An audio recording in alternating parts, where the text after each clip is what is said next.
Assalamualaikum. Қай жерде көрдім? Қарекет қорының видеосында көрмедің бе? Сол жерден көрдің бе? Қарекетті көресіз? Иә, қалыңыз қалай? Шүкір Алла. Есім Жанбек, сіз? Әділ. Әділ. Неше 4 балам ба, 3 балам бар дедіңіз? Осы жерде отырамын десіздер ме? 2-3 күнде burada барамын.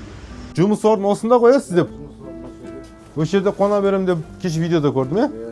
Бүгін бір ауызашарға апарсам сізді. Ауызашарға? Иә. Қонақ болып, аузыңызды сол жерден ашып. Жеңгеміз қайда? Үйде тоже. Бүгін азанда химия барып келген, қазір үйде жатыр. Химия бар. Онкологияда ауырып қалды. Жұмыстан сұрап аласыз ба? Иә, жаңа айтқан. Бола ма? Иә. Сізге барып осындай костюм шалбар алсақ. Қалай қарайсыз? Енді мына классика киім дейсіз ба, или күнделікті киім ба, қайсысын аламыз? Күнделікті дұрыс қой. Күнделікті ма? Жігіт болып қалдыңыз, жігіт. Енді жеңгеміздің алдына барсақ. Жолдан гүл алайық.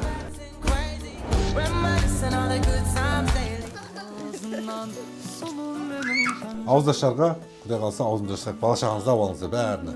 Бүгін қонақ болыңыздар. Жаңа осы жаққа асығып келе жатып, бір кісімен мен танысып қалдым жолда. Ол кісіні мен қонаққа шақырдым. Сол кісіні экраннан көрсетсек.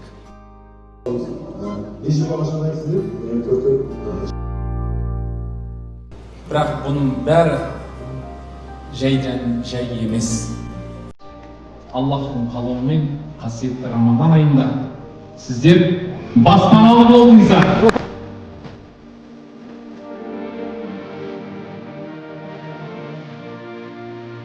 Мың 626-шы баспана сіздерге беріп берер екенмін.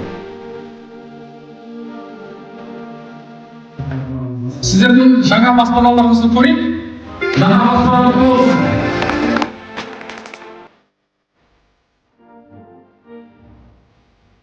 Рахмет осы қазақ халқына өстіп елебеске қолдап қорғап жүргенде қарекет қоры жасаймыз.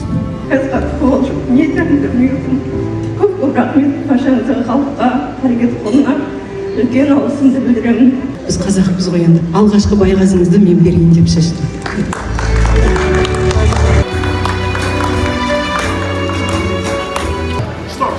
Штор Ғалым Махамбеттен. Айнат. Бұл кәсіпкер Айжан деген қарындасымыз холодильник дейді. Машалла. Жаңа пәтерді көріп отырмын, кішкентайлардың төсегі жоқ екен, мен өзім мебельмен айналысам, сондықтан кішкентайлардың төсегін мен өзім жасап берейін.